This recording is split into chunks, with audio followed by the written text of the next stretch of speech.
Hey everybody, welcome back to Magic Orthodoxy. My name's David and this is a deck review. Today we're going to look at the Maverick brand of playing cards. Now Maverick is a Hoyle brand.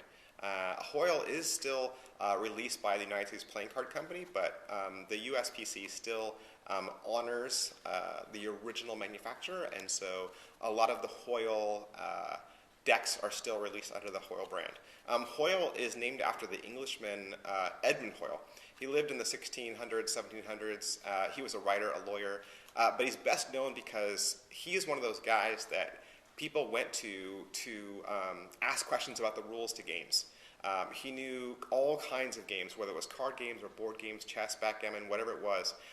You could go to him and he could tell you what the rules were for all these different cards, and so these card games. And so what would happen is people would say, oh no, that's not how you play, according to Hoyle.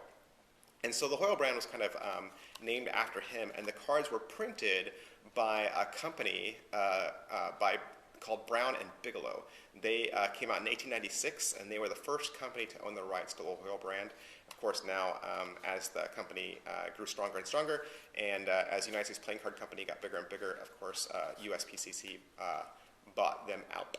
And so the decks just say Maverick across the top and playing cards at the bottom, and Hoyle products on the side, and of course it says Cincinnati, Ohio, which is where the United States Playing Card Company is. And you just got the back design on the back of the tuck box. And so the back design is a very classic look.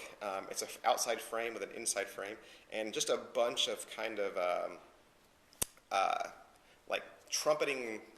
They're not really flowers, it's just kind of a trumpet look, like a trumpet flower would look like, but I always say like swirls and fanciness, which is pretty much what it looks like. It's very classic, kind of has a Western look to them, which is probably why they're called Mavericks. You can find them in red and blue. I've seen them in grocery stores, I've seen them at Walmart. They are one of the more affordable brands of cards.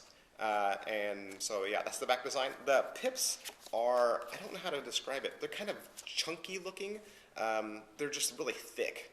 They're not the traditional, let's see if I can find another one. They're not the traditional pips that you're used to. They're a little bigger. The quartz are the same way. They kind of have the same chunky look to them.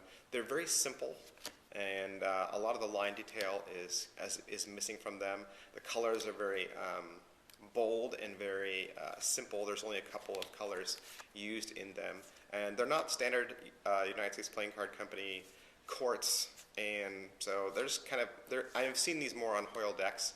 I don't know they're exclusive to Hoyle, but that's what the quartz look like. Some decks come with two jokers. Mine only came with one.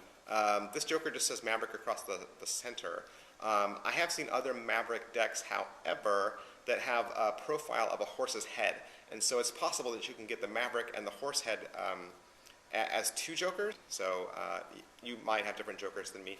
The Ace of Spades is very scripty, and it says, is that a word, scripty? Yeah. It's a large pip there. It says Maverick in the middle, and it has that kind of same scroll work there. Again, this is a very affordable deck, and don't take affordability as being bad. They are a traditionally cut deck. They are a very kind of slick stock, very thin stock, but they're still really good. They're still really good cards.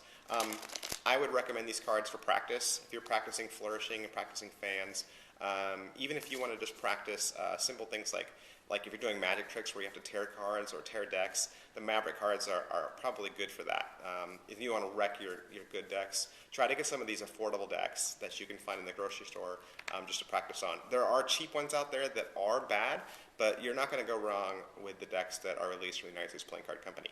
That's all for me and this deck. As always, I recommend that you subscribe to this channel just to stay up to date on the latest in cards and card magic, cardistry. You can also like this video just so other people can find the channel quicker. You can also follow us on Twitter, which is twitter.com/magicorthodoxy. You can also like my page on Facebook, which is facebook.com/magicorthodoxy. There's some crazy pictures of cards over on our Instagram, which is instagram.com/magic_orthodoxy. And so you got a lot of choices. And yeah. All right, bye.